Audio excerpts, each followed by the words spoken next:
लाडली हैं भाइयों की, हाउ इज दैट? कितना अपना भाइयों की हुक्म चलाती थी, अपनी बात मनवाती थी, और क्या मैं भाइयों की लाडली ना- एक्चुअली जबरदस्ती हूँ। जबरदस्ती? उन तीनों का बस चले वो मुझे किसी कमरे में बंद करते। मेरे भाई क्यों? तंग है मुझसे। बहुत तंग किया था बचपन में? मैंने उनको बहुत तंग किया है Like और मैं कैसे? उनको इरिटेट करती हूँ, और वो मेरे भाई, एक तो मेरे भाई को लगता है मैं बहुत प्यारी हूँ, तो वो कहते हैं लगता नहीं है माशाल्लाह नहीं, से। लेकिन उनकी ओवर पोजेसिवनेस, और उनको होता है कि इसको बस हम डब्बे में बंद करके घर में रख लें। But obviously because I got married and moved out, and अब मैं कराची में हूँ, but my brothers are very different from me, तीनों भाई। अच्छा। अब जो अहमद है वो भी मेरी तरह का नहीं है, वो बहुत बहुत अलग इंसान है। सबसे बड़ा वाला भाई is like a father figure, तो वो तो बिल्कुल ही, उनकी तो हर बात पे होता है कि अच्छा। वो तो मुझे कहते हैं कि तुम कैसी मोटी हो जो पतली लगती हो। मैं कहती हूँ भैया, कहते नहीं ये तुम टीवी पे इतनी पतली कैसे लगती हो और सामने तो तुम। मैंने कहा भैया प्लीज़। कहते नहीं अम्मा यार ये अपनी जॉब है, उनके साथ कुछ करती है अम्मा, ये कुछ करती है, ये अपनी कुछ, ये अपना सांस रोक लेती है अम्मा। एंड अम्मा और मैं इतना हंसते हैं कि भैया हर वक्त ये कैलकुलेट कर रहे होते हैं कि how is she looking smart and skinny, because she's not, because I know her. So I think I'm that little baby for all of them. जो मेरा बीच वाला भाई है असद भाई, he and I we love to fight. Asad भाई और मैं हर वक्त arguments अभी भी असद भाई और मैं साथ बैठते हैं तो सबको पता होता है आज घर में एक तमाशा होगा। बट उसके बाद तमाशा करने के बाद फिर हम अच्छा यार सॉरी, अच्छा यार आज अच्छा यार तू यार तू बड़ी हो गई है ना तू। मैं कहती हूँ नहीं असद भाई आप समझ, कहते बस चुप कर जा। सो दैट एनवायरनमेंट, मेरे भाई बेचारे लाडली तो नहीं, उनको बाबा ये कहते थे कि एक दफ़ा तीनों को लाइन में खड़ा किया, मेरे बाबा ने कहा ये इस घर की शहजादी है, और मैं साथ बैठी हुई थी, इसका नौकर कौन है? और मेरे तीनों भाई ऐसे थे ना कि बाबा तो बेटा ऑफिस चले जाएंगे, इसका नौकर कौन है बताएं, इसका नौकर कौन है? तो तीनों ऐसे थे। बाबा ने कहा आप लोगों ने नहीं बोलना, ठीक है मैं इसका नौकर हूँ, ठीक है अगर आप लोग इसको पिक एंड ड्रॉप नहीं कर सकते इसकी दोस्तों के घर, मैं करूँ। तो मैं तो इस तरह थी ना कि अब मुझे हर कोई छोड़ने जाएगा मेरी दोस्त के घर, कोई प्रॉब्लम ही नहीं है क्योंकि बाबा ने कहा। सो उसके बाद फिर मेरे भाई so much fun. Then my brother started saying कि ये तो पता नहीं बाबा ये इसको नहीं जाने दें, इसके लड़के वड़के दोस्त हैं, ये लड़के लड़कियाँ मिल के सिनेमा देखते हैं, फिर लोग गाड़ी में स्क्रीचें मांगते हैं। तो उन्होंने वार किया, जबरदस्त वार किया, तो बेटा बताते हम अच्छा तुम्हें। बेटा। Then he met all my guy friends. Then he was like अच्छा नहीं लड़के भी बिल्कुल सही है, वही है दोस्तों कोई वाले, खतरा नहीं है। हाँ तो मैं क्या करूँ इसको रोकूँ किस तरह? फिर उन्होंने कहा इधर से ये एक्टिंग करेगी, अच्छा। एंड देन मैंने सबको I tried to fool everybody around the idea. मैं कहा एक ड्रामा कर लेते हैं, फिर मैं नहीं करूँगी। वो क्लासिक जो होता है ना आखिरी, हाँ मेरा भाई तो सिमरन जी ले अपनी जिंदगी। बाबा नहीं, बाबा फेल इनटू इट। बाबा लाइक मेरी बच्ची ने कह दिया बस एक ही ड्रामा तो करना है, एक ही ड्रामा तो करना है, खामोशी। मैंने कहा करने दें प्लीज़ बाबा, इसके बाद नहीं करूँगी। बाबा ने कहा मेरी बच्ची की तबीयत नहीं ठीक, उसकी मेंटल हेल्थ इफेक्ट हो रही है, ठीक है वो कर रही है। और मेरा भाई तो इस तरह था ना कि I know what you are doing.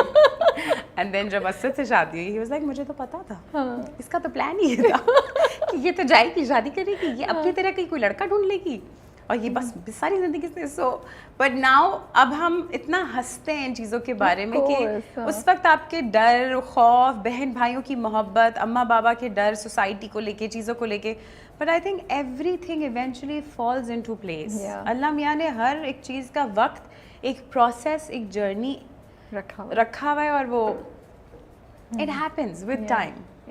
तो भाइयों ने इंडिविजुअली भी असद को ग्रिल किया जब वो रिश्ता लेकर आए थे? क्योंकि जितना आप पॉजिटिव बता रही हैं, मेरे बड़े भाई ने तो असद को जाके कहा कि don't do this to yourself. तुम्हें नहीं पता तुम क्या ये वाकई सच्चे भाई हैं आपके, ये सच्चे भाई हैं आपके। मैं एडवाइस दे रहा हूँ मत करो। Asad had come for the रिश्ता, लाइक सीरियसली।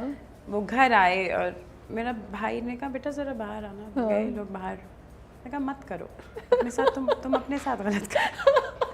असद ने कहा क्या है भाई? असद ने कहा मैं संभाल लूँगा। फिर मैंने बाद में कहा, मैंने कहा देखें संभल गई।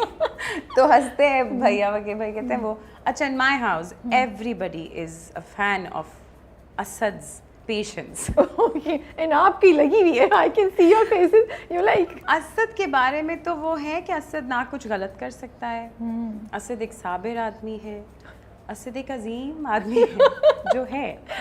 बट थोड़ा सा मैं आपको अपने भाइयों से सुनती हूँ तो यू नो मुझे हमेशा होता है कि मैं लाडली हूँ तो मुझे प्यार करें, बट माय फादर तो कहते हैं वो बेचारा, उसके तो साथ ज़िंदगी में जो हो गया है, आपकी ने उससे शादी जो उसकी हो गई है, मतलब जैसे मैं एक आई एम अ डायन और I am some evil force and Asad बेचारे। सो बस वो असद की एक्सट्रीमली असद की हिम्मत और करेज के बहुत फ़ैन है कि उन्होंने मुझसे शादी की है। तो जब उन्होंने सबने आपने पहली बार सीन किया, ड्रामे हुआ, टीवी पे आई, तो क्या रिएक्शन था? देखा पहला ड्रामा, उन्होंने पहला किस देखी और क्या क्या रिस्पॉन्स आया? They were happy. अच्छा मेरा काम देख के वो खुश सब होते हैं। नहीं, बट शुरू में जब बारिश पे they all sat down and laughed with me. Later on we all laughed. But शुरू में भी हमेशा they would always tell me यहाँ अच्छी लग रही हो, यहाँ बुरी लग रही हो, ओवर हो रही हो, क्या कर रही हो। हाँ, so वो तो हमेशा they watch my stuff. तो पहली अपॉर्चुनिटी मिली कैसे थी टीवी पे आने की? How did that happen? I was in New York and I spoke to Haseeb Hasan. ठीक है। अम्मा ने मेरी उनसे फ़ोन पे बात की थी और हसीब भाई उस वक्त कुछ कर रहे थे बट फिर वो हो नहीं पाया, एंड देन मेरी फ़हीम बरनी से बात हुई। उससे भी पहले मैं न्यूयॉर्क एक छोटा रोल आपने उससे पहले किया था ना, खामोशी से पहले एक छोटा रोल किया था। धड़कन पूरा एक प्रोजेक्ट था। हाँ। बट मैंने धड़कन से पहले मैंने एक्चुअली तो धड़कन में कैसे आप पहले? धड़कन में मुझे फ़हीम बरनी ने फ़ोन किया था। I was in New York at that time. New York में मैं अभी गौतम सिटी का ऑडिशन दे के आई थी। Okay, nice. नहीं नाइस नहीं, 100 लोगों में से एक उनको लड़की नज़र आ गई। It so giving auditions outside is a lot of work and is a lot of, I mean there's so many people around from different ethnicities, from different cultures. So to land a job outside I think is a huge deal. Every artist जो हमारे पाकिस्तान के जो artists बाहर गए हैं उन्होंने काम किया है, they've made their mark, ये बहुत बड़ी बात है। I think it's a huge thing because I myself have given auditions for different things before I got into acting. तो वो is very tough, वहाँ पे बहुत competition। गौतम के लिए आपने दिया? गौतम हो गई सिटी थी? नहीं, मैं तो बस देख के आई थी। It was my first audition। हाँ, बट कैसा एक्सपीरियंस था? डर लग रहा होगा? बहुत डर लग रहा था। There were a lot of people, बहुत उनका सिस्टमेटिक होता है। पहले हेड शॉट्स की तस्वीरें होती हैं, फिर you know you have to hold something, उस पर आपकी सारी डिटेल्स लिखी होती हैं, फिर एक मोनोलॉग होता है जो आपको एक हफ़्ता पहले दे देते हैं, वो याद करना होता है। फिर जब आप अंदर जाते हैं तो आप देखते हैं कि 3 लोग सामने डेस्क पे बैठे हुए हैं और मतलब आपकी सिर्फ 2 लाइनें सुनेंगे और वो कहेंगे नेक्स्ट। वो आपको कंप्लीट भी नहीं करने देंगे if they don't understand the tone. I think मैं ब्रूटल है यार, ये तो बहुत मोर और लेस मेरा मोनोलॉग बस पूरा ही होने वाला था कि उन्होंने कहा था नेक्स्ट, तो मैंने कहा ओह ये great, I am going, don't kick me out. So feel हुआ होगा उस वक्त? नहीं, उस वक्त तो मुझे it was a huge thing for auditioning for Gautam city. अच्छा, तो आपने मुझे तो बिल्कुल मुझे ये फील हुआ कि मैं गौतम सिटी ले रही हूँ audition, but of course it was out of 100 people again. And then Fahim भाई कॉल्ड मी, फ़हीम भाई ने कहा एक ड्रामा है, करोगी? मैंने कहा हाँ करूँगी। I got here, did the drama and बस फिर I think one thing led to another, then to another, then to another. लेकिन उससे पहले कुछ आपने सिर्फ थिएटर किया हुआ था, कुछ और टीवी या मीडिया से आपका कोई इंटरेस्ट? तो जब पहला सीन शूट हुआ, इतने लोग कैमरा सामने, how did you feel? Very intimidated, बहुत ओवरवेल्म फील किया था मैंने। एंड फिर फ़हीम भाई ने मुझे कहा कि डोंट वरी, इट्स ओके, मैं करा दूंगा, तुम फिक्र ना करो। और मैं बहुत ज़्यादा एक्टिंग करी थी धड़कन में, अगर अभी भी आर्काइव्स में निकाल के देखा जाए ना, अरे यार आवाज़ भी मेरी बहुत मैंने पतली की हुई थी। सो आई थिंक अगेन पढ़ाई करके जब आप आते हैं तो यही होता है, फिर आहिस्ता आहिस्ता आप कैरेक्टर को समझते हैं, उसकी आर्क समझते हैं, फिर आई थिंक अपने आप को कैरेक्टर के साथ कैसे इंडल्ज करना है वो करते हैं। आपको लगता है कि हमारे यहाँ जो एक्टर्स हैं वो सबसे इम्पॉर्टेंट होते हैं इंडस्ट्री में, more than even the directors? और क्या ये अच्छी बात है या ऐसा नहीं होना चाहिए?